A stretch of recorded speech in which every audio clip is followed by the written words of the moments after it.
আসসালামু আলাইকুম বন্ধুরা, সবাই কেমন আছেন? আপনাদের দোয়ায় আমি ভালো আছি। তো বন্ধুরা, আবারও চলে আসলাম ছোট্ট একটি ব্লগ নিয়ে। এখন রাতে প্রায় 3টা বাজে।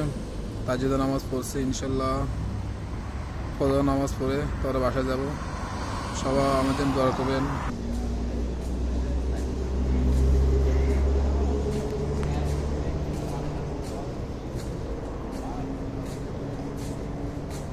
বন্ধুরা, আবার চলে আসলাম ছোট্ট একটি ব্লগ নিয়ে। বন্ধুরা, সবাই কেমন আছেন?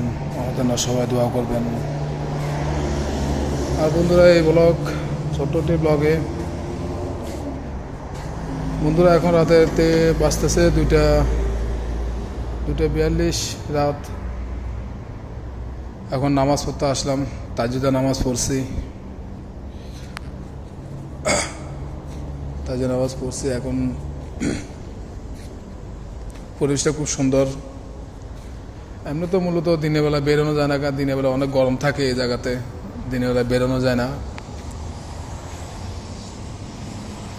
রাতের বেলাতে খুব প্রশান্তি লাগতেছে, জায়গাটি খুব ঠান্ডা। এটি হচ্ছে মসজিদ। এই যে মসজিদ, এটা হচ্ছে দোহাতে, কাতার দোহাতে মসজিদটি। আর আশেপাশে এরিয়াটা বন্ধুরা আপনাদেরকে দেখাচ্ছি। এরিয়াটি কেমন লাগতেছে বন্ধুরা কমেন্টে জানাবেন। আর বন্ধুরা, ছোট ভাইয়ের ভিডিওটি যদি ভালো লাগে তাই লাইক কমেন্ট শেয়ার করে দেবেন।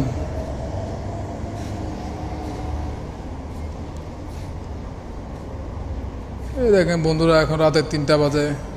এখনো কিছু মানুষ কাজ থেকে আসতেছে, কিছু মানুষ কাজ থেকে কাজে যাইতেছে। মানে এখানে কোনো নিয়ম শৃঙ্খলা নাই। কেউ 6টা বাজে যায়, 6টা বাজে আসে। কেউ আবার 6টা বাজে কাজে যায়, আবার 12টা বাজে আসে দুপুরবেলা। মানে এক একজনের এক একটা নিয়ম, কাজের কন্ডিশন এই ধরনের। মানে এখানে হচ্ছে প্রতিনিয়ত কাজ, প্রতি ঘন্টা ঘন্টা মানুষ বের হবে, প্রতি ঘন্টা ঘন্টা মানুষ আসতেছে। কখন তো কার ডিউটি মানে বলা খুব মুশকিল।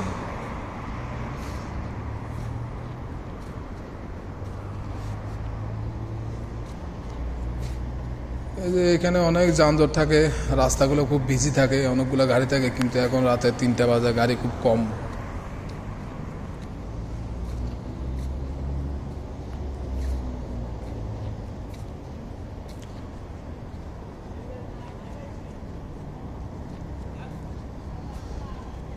এই যে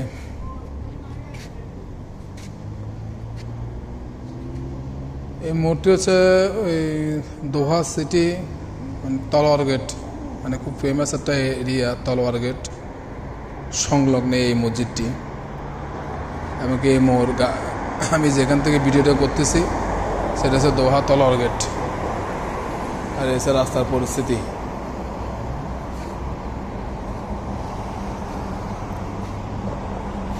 তো বন্ধুরা, ভিডিওটি ভালো লাগে শেয়ার করে দিবেন, আর কমেন্টে জানাবেন ভিডিওটি কেমন লাগলো। তো ভিডিওটি আর বেশি লম্বা করবো না বন্ধুরা, রাখতেছি। খোদা হাফেজ। আমার জন্য সবাই দোয়া করবেন, আমি আপনাদের জন্য দোয়া করি। আমাকে সবাই সাপোর্ট করবেন। ধন্যবাদ।